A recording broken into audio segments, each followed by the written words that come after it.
Hello, first graders, and welcome back to another chapter of Junie B, first grader Aloha-ha-ha.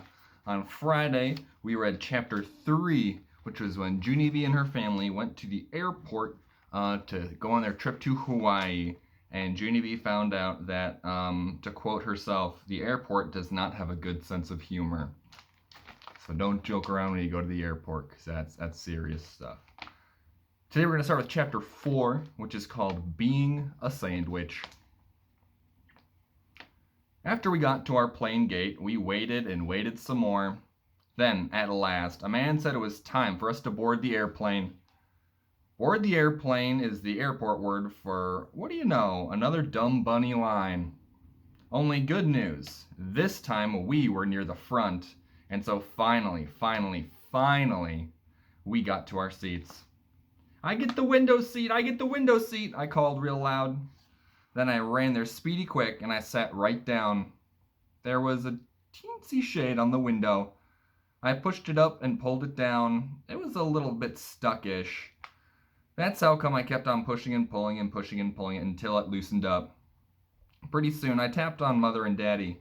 Watch me, okay? Watch me work the window shade, I said. Up and down, up and down, up and down. I stopped and breathed again. Then I speeded it up a little bit. Up and down, up and down, up and down, up and down, up and down. Just then, Mother reached out her hand, and she stopped my progress. Okay, good, fine, excellent shade work. Thank you very much, she said. I lost my spot. Oh. Then she buckled my seatbelt. I stretched my legs as long as they would go, and guess what? They reached all the way to the seat in front of me. Whoa, my legs are...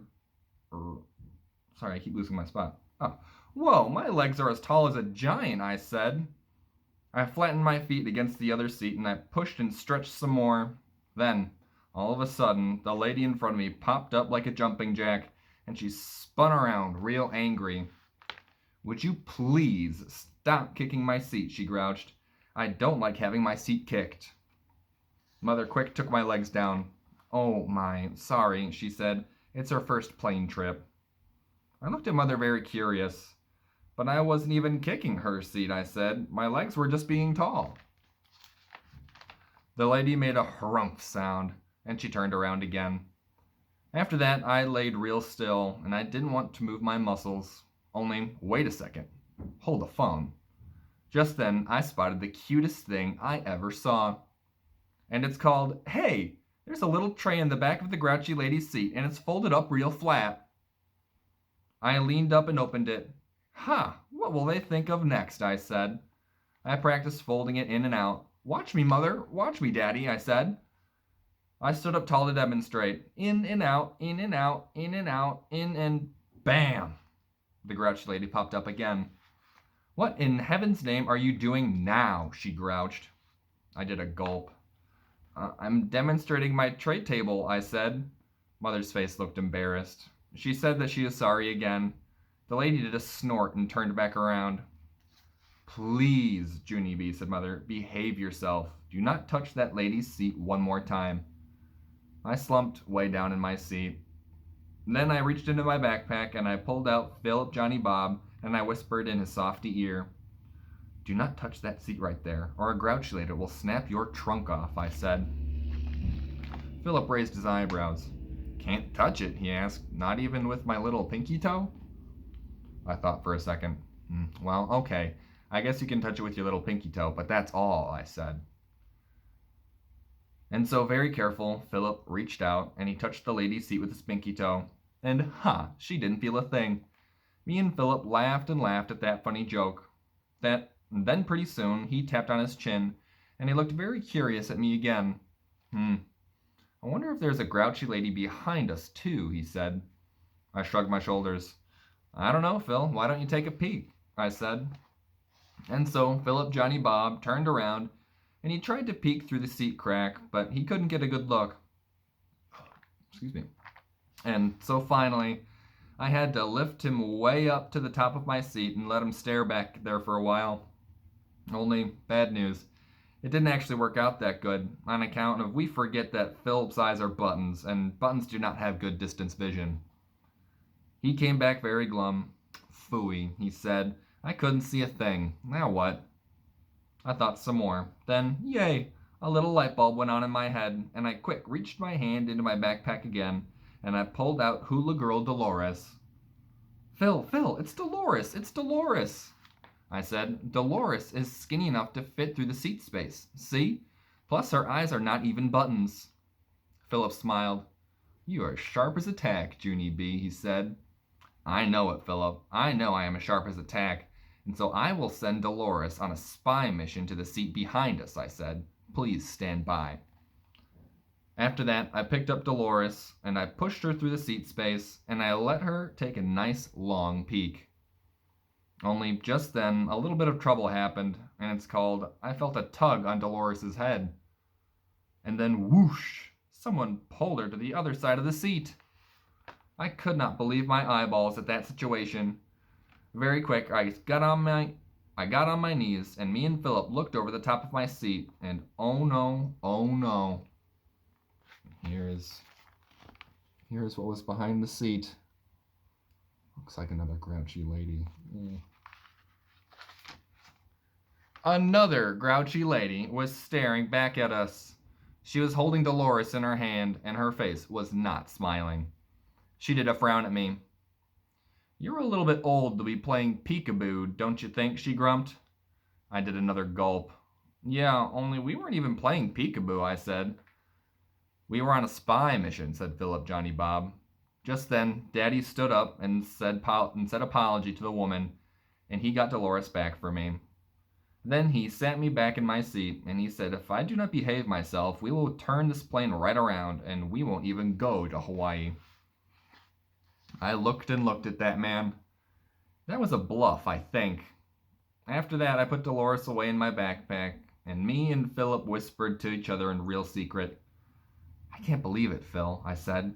There's a grouchy lady in front of us and a grouchy lady behind us. Philip did a sigh.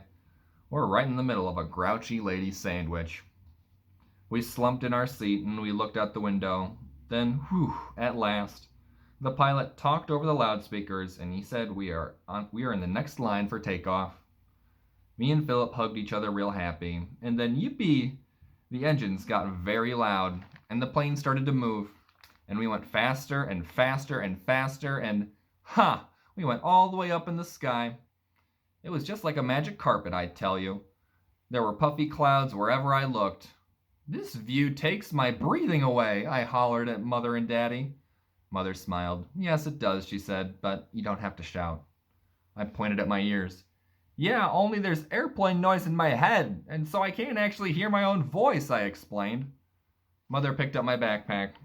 Well, let's try to find something quieter to do, okay?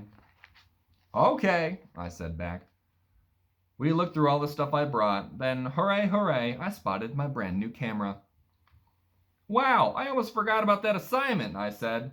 Today will be the very first official picture for my photo journal. My eyes lighted up. Hey, I know. You can take a picture of me by the window, okay, Mother? Okay? A picture of me by the window will be the perfect start. Mother put her fingers to her lips. Shh, you are still talking too loudly, Junie B. Everyone can hear you, she said. After that, she took out the camera and started to aim. No, wait, hold it. I didn't even get posed yet, I told her. I quick undid my seatbelt and leaned against the window. Get the clouds in the background, okay, Mother? Room 1 will love to see me way up high in the clouds. Philip Johnny Bob was still sitting on the seat. I reached over and picked him up. And get Philip too, okay? Just me and Philip and the clouds, and that's all, I said. Just then, Philip tapped on me, and he whispered a funny secret. I started to laugh. Then I told the funny secret to Mother. Plus, Philip says don't get the grouchy ladies, I said, because those two grouch pots will ruin my whole entire photo journal. Mother's eyes got big and wide at me. Shh, Junie B, please, she said, very panicked. Then she quick tried to take the picture, but oh no, both of those grouches sprang up fast as springs, and their big grump heads got right in my picture. I covered my mouth real shocked. Mother covered her mouth real shocked too. Then both of us kept our heads bent down until the grouches stopped staring. After they were gone, I looked at Mother. Me and my big fat mouth, I said in a whisper. Mother kept her head down and she talked to me through her fingers. I couldn't have put it better myself, she said. After that, she gave me back my camera and she said that maybe we would try again later, after the dust settled. I did a sigh. Yeah, only I can't try again later, I said, real whiny, on account of I need to save the rest of the pictures for Hawaii. I slumped down very glum. Then I closed my eyes and I thought about that stupid dumb picture caption. I did a cringe. My photo journal was not off to a good start. And here's the photo that they got. Junie B covering her mouth with Philip, Johnny Bob. The caption says, Day 1, Grouchy Ladies. You can see the two grouchy ladies up there in the corner. Oh.